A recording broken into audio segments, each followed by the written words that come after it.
kind of excited about that because even though our business is about building websites, we also work with the clients to make sure there's traffic there.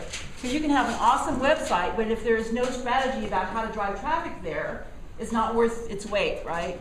So we spend a lot of time talking to clients about how we're going to generate traffic to your website. And so what I'm going to share with you is primarily push-pull marketing. Now, the title of my talk, and I'm going to come back to this later, is Push Me, Pull Me. Okay? And we're going to talk about smart marketing strategies. Does anybody not know what SMART means?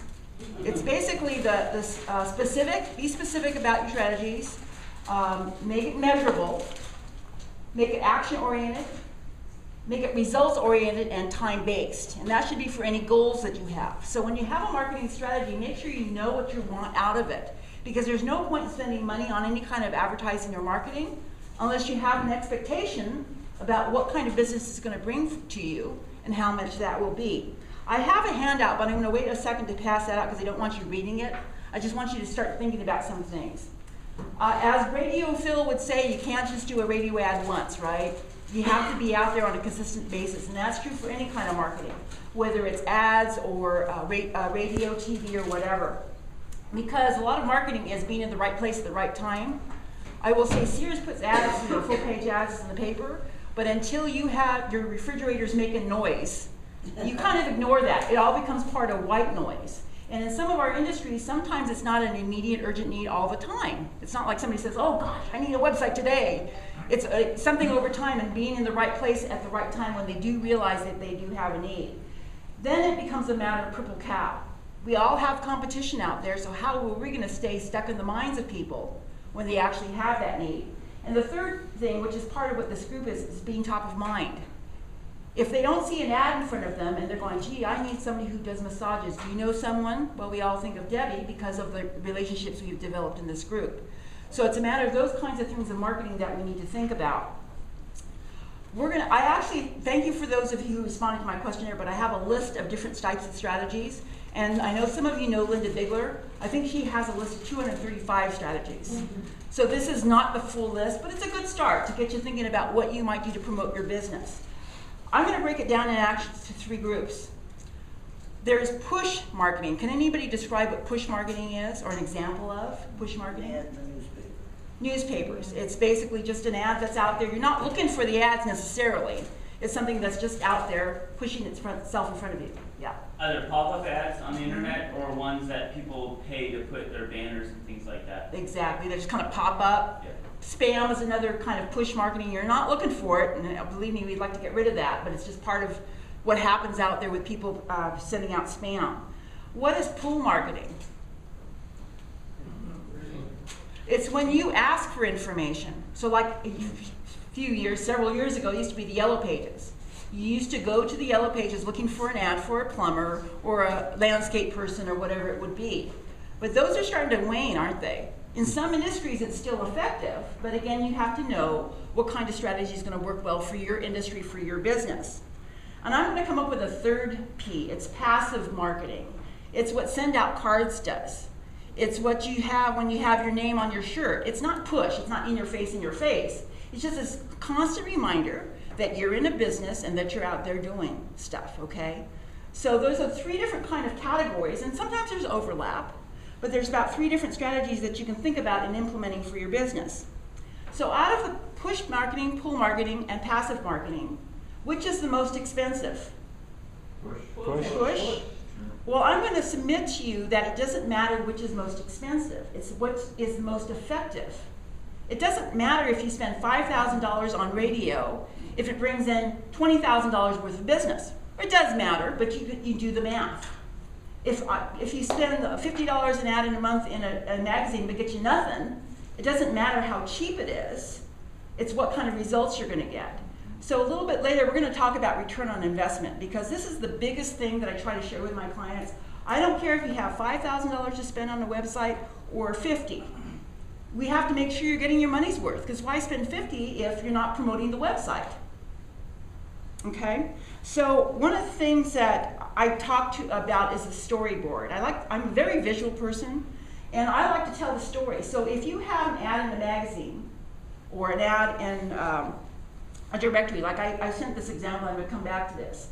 What do you want people to do when they see the ad and if they're interested? Well, one, you have to be purple cow and stand out there and have something that they want or need.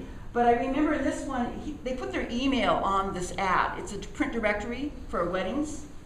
It's a good place for him to be, but in my mind, nobody's gonna, oh, I'm gonna type in this email and email this person.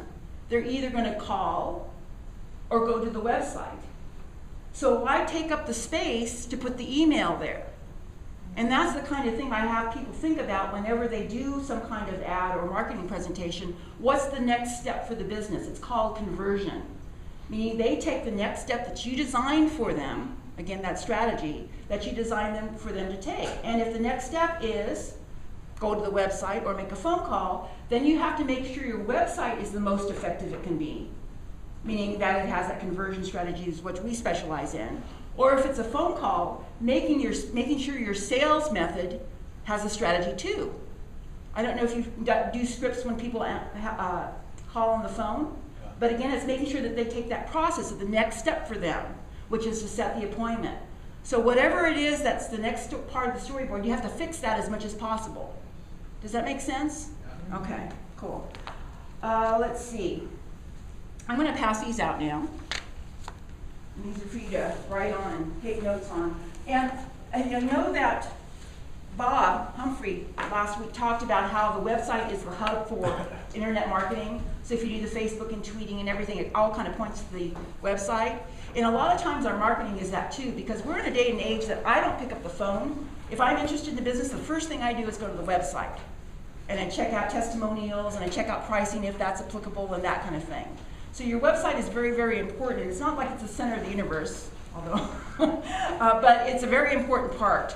Wouldn't you say that you go to Google first because? Well, we'll talk about that because that's another form of how people go for information. But you go to Google before you go to the website. Well, it's interesting because, again, how people find your website, it surprises me how many people go into Google and type in your website name. But actually, the way I do it is go to the URL bar and type in the address name. It's more direct.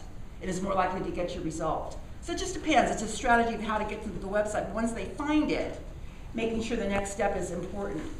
Now, on the inside page, I'm going to share really briefly this magic formula. I know that some of you have heard me speak before, but several years ago, I came up with this magic formula about how to be purple cow with people. So in any marketing strategy, whether it's print ads or websites or whatever, I think about this formula and apply this formula to that ad, because once you learn how to do that, it's going to help you decide if an ad's going to be effective or not. And the magic formula, the message is, what do you want to share? Like, for example, with Nathan. Where are you, Nathan? He took off. Oh, he took off. Well, Nathan takes pictures. Now, if he wanted to do family portraits, his message is going to be slightly different than if he's doing wedding portraits, right? Yeah. I mean, what the bride is looking for is going to be a little bit different than what the family's looking for.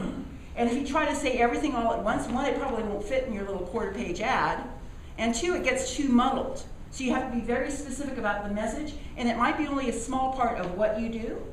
But again, depending on how you're marketing that, you know, like you were saying, Beth, with your flyer, it was very specific to what they were looking for. It didn't have everything. So narrow down your message and choose words and pictures very judiciously. Again, if the word isn't helping you, eliminate it and replace it with a better word or a better picture. The audience is who's your ideal market. Again, I think I mentioned the 4th of July website. We were sent a picture of a steak on a barbecue, and the contest didn't have steaks. It had ribs. So it's like, find a better picture. So it's just these little subtle things. And also, make sure you hit their hot button. What is it that's going to drive business? Like with John, we were talking about the websites. Making sure it shows pictures of different types of things. Because not everybody's looking for pens. They might be looking for bags. And so have a slideshow or something that's going to show your audience the things that are going to be of interest to them. You need to grab their attention. Now, does anybody recall the title of my presentation today? Push me, thank you. And the reason I came up with a title is because I'm actually creating a blog for this, and that's why Bill is filming. It's taking this opportunity to get some more messaging out there on the internet. But you have to think of something memorable. If I just said push me marketing or something like that, it's not as memorable and sticky as push me pull me because of the Dr. Doodle thing. It's again, just using the words that are gonna grab somebody's attention and be effective. It's your wow factor. How are you in this world of all this competition gonna be able to stand out? Purple cow.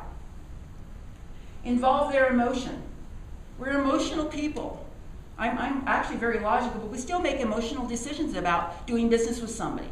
So again, on your ads, you want to eliminate anything. Like it was kind of interesting that they mentioned, Ann Rita, about the whole connection. I had never made that connection before. But if you look at it and say, well, what percentage of my target market might create a bad vibe from that? And if that's going to get in the way of the phone call, you might have to restructure it. I don't think so necessarily, but it was interesting that it came up. Those kinds of things you have to think about what might prevent somebody. I call it the speed bumps. If something on your website or ad is going to slow somebody down, go, I don't know if I like that. Even if it's subliminal, you need to think about removing that because we want to get the business in the call. And the last thing is the call to action. Again, we've talked about strategically figuring out what the next step is. On the website, an email address is fine because it's very easy to do. But on a print ad, I kind of question that. The website, for example, Bill was mentioning that we do one-page landing pages. When you have an ad in a magazine, like let's say it's a wedding magazine, Nathan might not necessarily send them to his homepage because his homepage might talk about all the different services he offers. If he has a page on his website that particularly talks about weddings, he might and should send them to that page because that's what the target market's going to be looking for.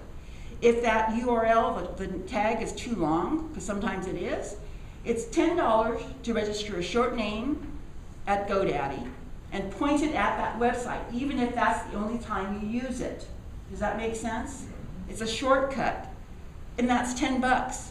So again, strategically think about how you're going to make it easy for people to, one, get to the next step, which eventually, the long story short is business, right? And it might be several phone calls, it might be a first meeting, whatever it is, you have to storyboard what the steps are in all the different kinds of advertising and marketing you do that's going to get the business in the end. Okay. Does anybody have any quick questions about the magic formula? And that's why I'm going to pass this around too, because this was a print ad. One of my clients, we did his website. The directory gave him this ad to look at, and I looked at it and said, oh, that's about a C. I mean, in terms of how effective it could be, he needed a better picture. Beth had kind of outlined this better. Remove the email address. So it's not necessarily, it wasn't his fault, because he wasn't the professional doing the ad. But as a business owner now, if somebody says, well, how do you think this ad? He knows to apply that magic formula and start thinking about that for himself. So the top one was the original ad, and the second one was the one that Beth had done. And we missed the deadline to make the changes, so, oh well. Okay, on the second page on the inside, the top is the return on investment. I think this is bigger than SEO and PPC. ROI is the most important thing, again, because it's the bottom line. So a lot of times the first thing I ask a client is, what's the average value of a customer for you? Does anybody know their number? What's the average order? What's the average value of a new customer? Value as far as annually? Well, so if on average, like let's say Dr. Dan, I know you're out of the chiropractic business now, but when you get a new client, that client might set 2 or 3 appointments per year, or 100. They might bring in on average 1 or 2 family members or friends. They on average might stay with him 5 years.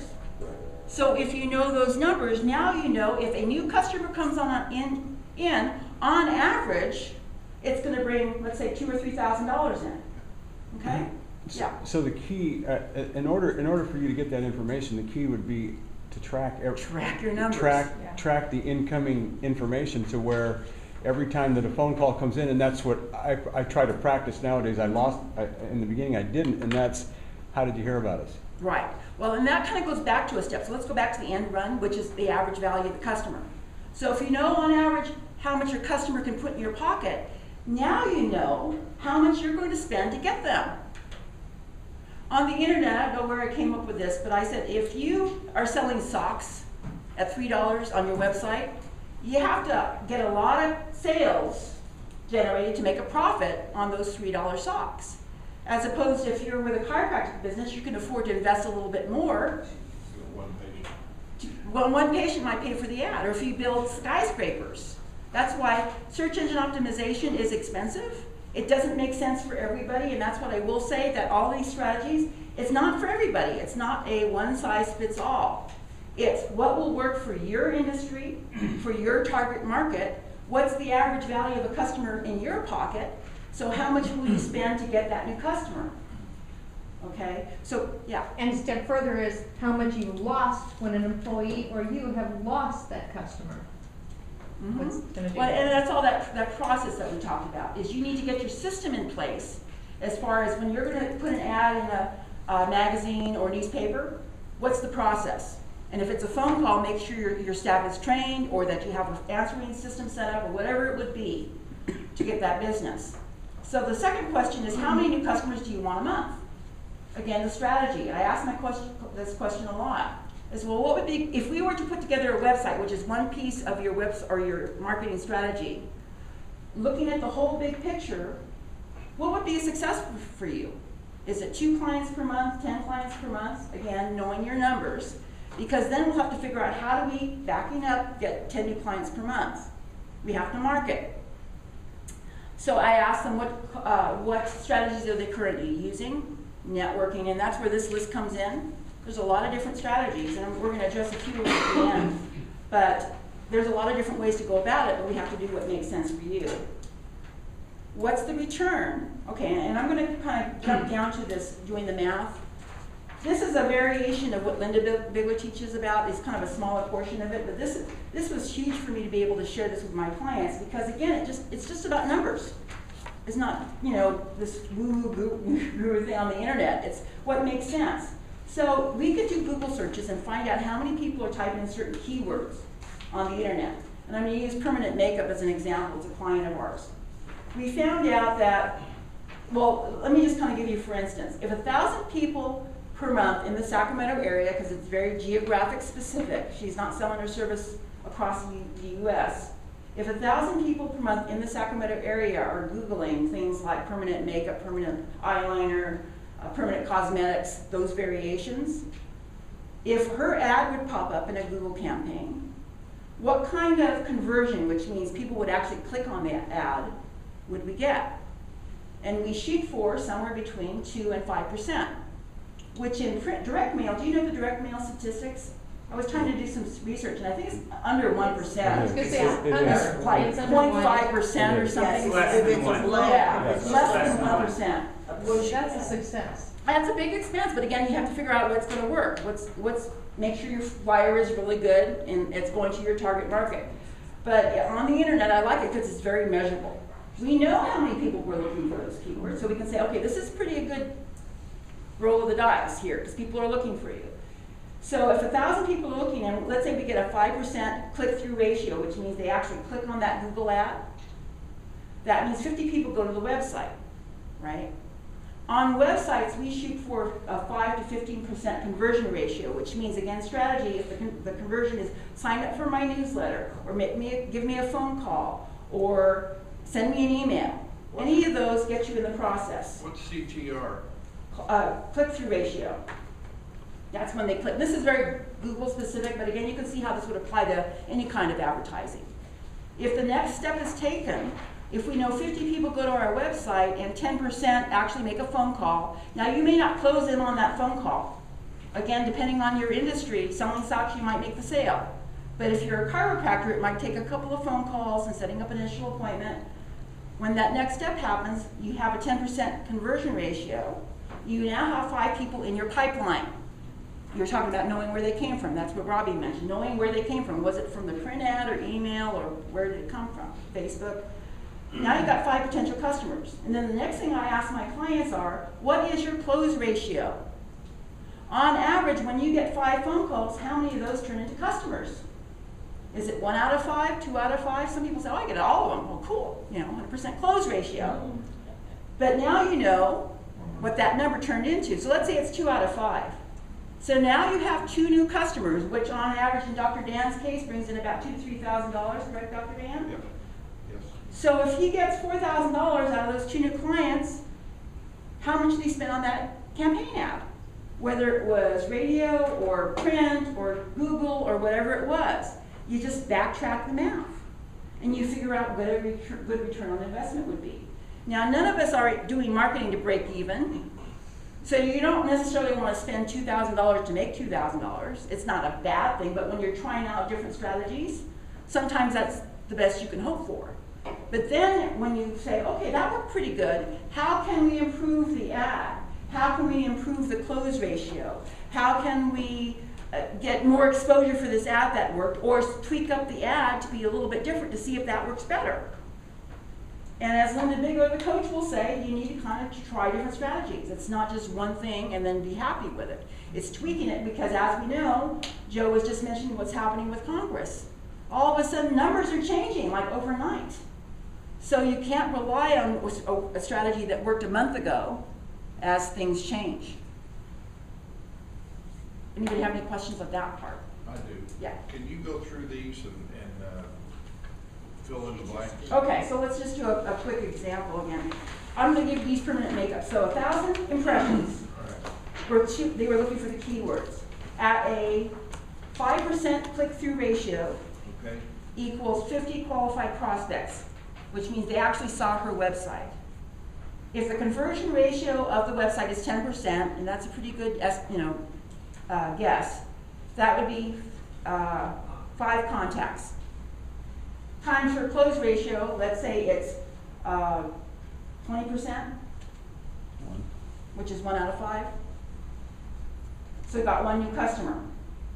So we have to figure out what on average she would spend to get that customer. Now the reason we decided to do this is because she didn't have a lot of competition at that time. This was several years ago. Things have changed in the last 3 years.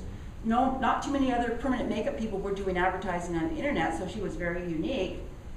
So we were doing this. Now I mentioned that a good click-through ratio is 5%. She was getting 8.3 up to 42.3% click-through ratio, which was huge. I know people just kill for that, except for one ad. On one keyword, she was getting, I think it was like 1.7. It was on eyeliner. Why is an eyeliner doing better? So we wrote a separate Google ad for eyeliner. Jumped it up to 8.7. Just by changing the words and making the ad very specific to permanent eyeliner. So again, Google and the internet is very measurable because Google gives you the statistics. You can go to your Google account, find out how many click-throughs you got and all that. With print ads and things like that, it takes a little bit more effort. It's a little bit more, gray area. But again, if you know the strategy of conversion and click-through and new customers, and you know the math about what a new customer can put in your pocket, then you can know how much to spend. And I'll use the example of my wine tasting guy. He was saying, well, it's only $50 a month. It's not that expensive. Well, if we improve the ad by 10%, by just changing a few things, that's going to give them a better return on his investment. So again, it doesn't matter. And how many new customers will he have to get to have that? It's what, $300 for the year? For the year? 50. Help me. Thank you. 600. Yeah, I'm doing the math in my head. It's spinning. But yeah, so no matter, you look over time, how many new customers does he have to bring in to have that ad pay for itself? And that's what I always ask my clients. It doesn't matter how little you spend. And I will say this too. Even though Facebook is free, it still takes time, doesn't it, Robbie? How much time do you spend? Well, if you talk, I spend too much time on it. No, business-wise, it doesn't take that much. Yeah. I mean, if you have a system, and you have a schedule. But you have to have a system, you have to stick to it, again, the consistency. And then also, time is money. Okay, even though there is, it's free in terms of dollars out of your pocket, it's still dollars out of your pocket because you're spending your time doing that. And that's not that it's not worth it because of that, it's just you have to measure that value for what it's bringing to your business. Okay, we're going to go to the back now. Now this is a list of all the information that I got from the different members, and I wanted to highlight a couple just because I thought they were different. I mean, a lot of these we know, the radio and with what Robbie does with the car wraps and things, but I wanted to highlight a couple. First of all is badges. Now, or shirts, like your name on your shirt. That is less than, what, $20, put your name on your shirt, and less than $10 for a badge. I wear my badge all the time, because you never know when somebody's gonna stand, you know, behind you in a line. Oh, what's that? Now, I know that some people notice these buttons, and I don't know if Bill told you the story, but we have a website in Carmichael called bosspocket.com.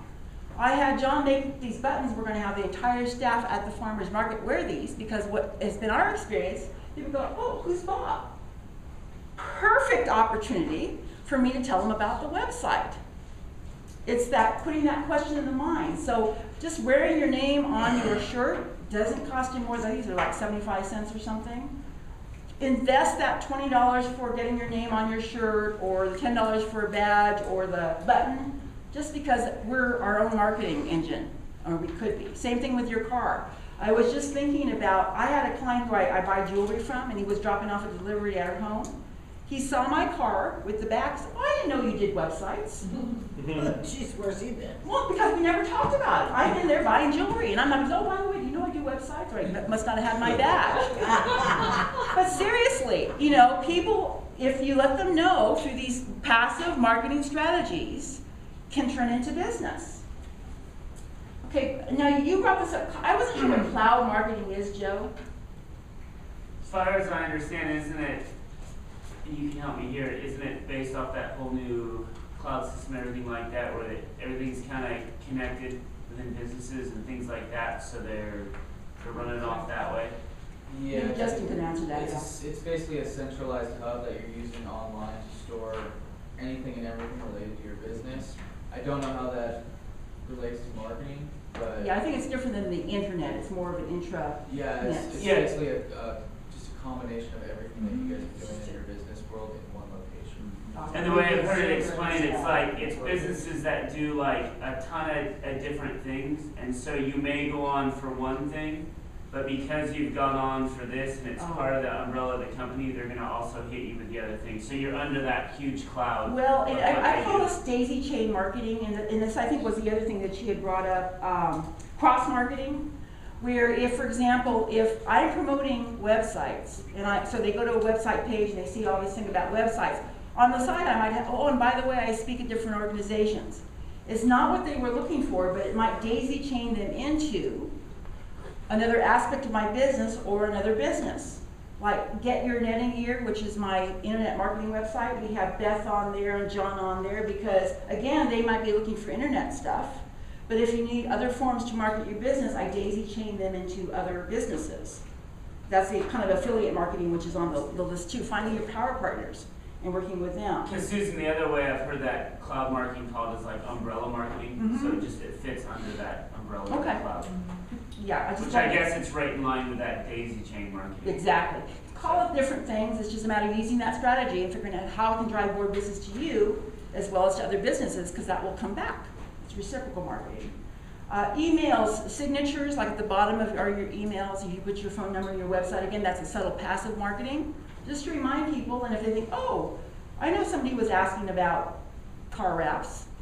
If Robbie's phone number and website's on there, it just kind of sticks in my mind a little bit more. And so, guerrilla marketing, I think that's more of a strategy in terms of just this, you know, grassroots marketing, instead of just doing what has traditionally worked, which is yellow pages and radio and TV back 20 years ago. We have to be a little bit more creative about our marketing, and a lot of it's not that expensive. There's a lot of tools out there that doesn't have to cost an arm and a leg.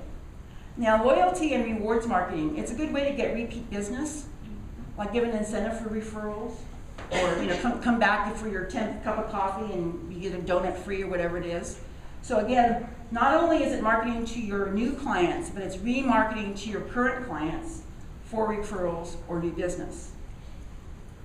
Trade shows, you mentioned that, Robbie, you do that. Again, we might have a booth at a trade show, or we might go to a trade show. Now, they're not going to want you passing out your flyers, but you can wear your badge. I had a client who does landscape design, and I told her, put a car wrap on, go have breakfast at the Denny's, which is parked to the Home Depot, and just sit there for an hour. I mean, there's your target market walking right by your car across the breakfast. I mean, seriously, those are the kind of things about as far as where is my mark. That's why I have my car wrapped, because every time I go to a business event, there's business people around. If I go to Rite Aid, here's like when my car is very visible. I always point with my button. Works really good if you're a good driver. Yeah, exactly. Exactly. Well, and I've gotten emails from people, I saw you on Fulton Boulevard. And again, it's that reminder to people who you might not have talked to in a while that you're out there. It's that, again, passive repeat marketing. And the last thing with the traffic patterns, I think that, as Debbie mentioned, putting brochures in a doctor's office. Using those strategic alliances to put your information at a place where your target market might be. You're not in competition with that doctor. But again, where are they kind of sitting in, like waiting rooms, like if there's a car wash. You might put, you know, things about the auto repair or things like that in there. Work strategic alliances with people. So that wraps up my presentation. Does anybody have any questions about any of the part that we talked about? Good, you got it all. Wow. That was a lot of information. Wow. And I really apologize for, but it's important to understand all those pieces. I've got a question. Sure. I don't know, but what's a bounce rate? A bounce Is that rate? the same thing as a click-through rate? Well, a bounce rate is, you probably experience this, is on the internet, as you're just surfing, and you click on something, oh, it's not what I wanted. And so you just bounce out of it. So you click, you actually go to the site, or you just say, oh. Well, like for example, I just actually checked my stats last night for xlnetworks.com. There was and I don't know what the average bounce rate is, so I can't say if it was a good or bad thing, but there's a high percentage of people who will just go out in 1 or 2 seconds. They found you somehow, and they went to your website and they just left. Okay, You now can they- measure that, the amount of time that they're in there, and that's. Yeah. That's okay. So, You want them to stay for at least 7 seconds. Well, yeah, and so you're going to get that. I mean, that's just part of being part of the internet. People are looking and oh, that's not what I wanted. They're kind of keep going. So it's not bad to have a bounce rate, a high bounce rate. is it better to have a high bounce rate, or is it better to have a high bounce rate or a low bounce rate?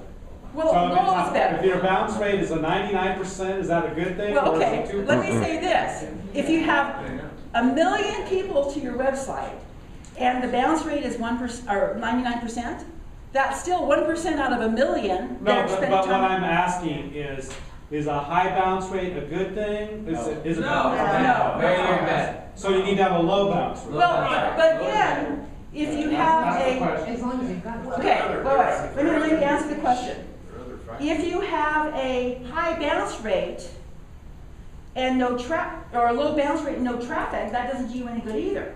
So it's all bottom line. It doesn't matter how many people see your website and leave. Out of the people who stay, how many are converting? How many people are spending time on the website pages you want them to be on? And how long are they spending on those pages? I really don't care about my bounce rate because I can't control that. They're just finding me somehow and they leave. I'm not going to focus on the bounce rate. What's that? A high bounce rate keeps you in the game. Yeah, it's not. And people are finding you and you don't know what percent of those people who are looking for you, That's only one stat. yeah. But I see the thing bounce rate, you see 2%, you don't know, I mean, I don't know how that compares to 99. I think I had a So I'm 73% thinking bounce a rate. 2% bounce rate is better than a 99% bounce rate, that's the question. But the numbers were huge enough that I didn't really care. I still had, understand yeah. that, but if the numbers are high enough and you have a low bounce rate, that's better than having high numbers and a high bounce rate. Yeah, it's all about the bottom line conversion. How many people are turning into customers?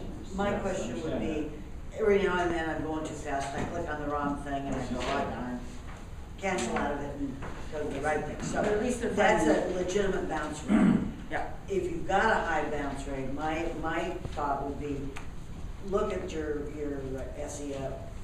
Are you specific enough? Or are people looking for something and then get to you and go, no, this isn't what I need? And then secondly, what is it about the look of your landing page, your homepage, that make people go, Well, "Eh." in 1 or 2 seconds, it's hard to make even that judgment. You know, as far as I think they people just do. realized they were. Well, no, but they weren't looking for you then. I mean, that's what I say. I think you got the wrong Yeah, name. they were looking for U.S. Bank and they landed on First Bank. You know, it just happens. So if anybody wants to go into any of this information a little bit more specifically for your business, I'd be happy to sit down and look yourself. What recommendation would you, I mean, these interesting ones that you mentioned, what would you recommend? Do the math. And how much is the cost, time, money-wise, Is your target market there? And can you get a fairly good return on investment? And if it is, try it. You don't have to, generally, you don't have to stick with it.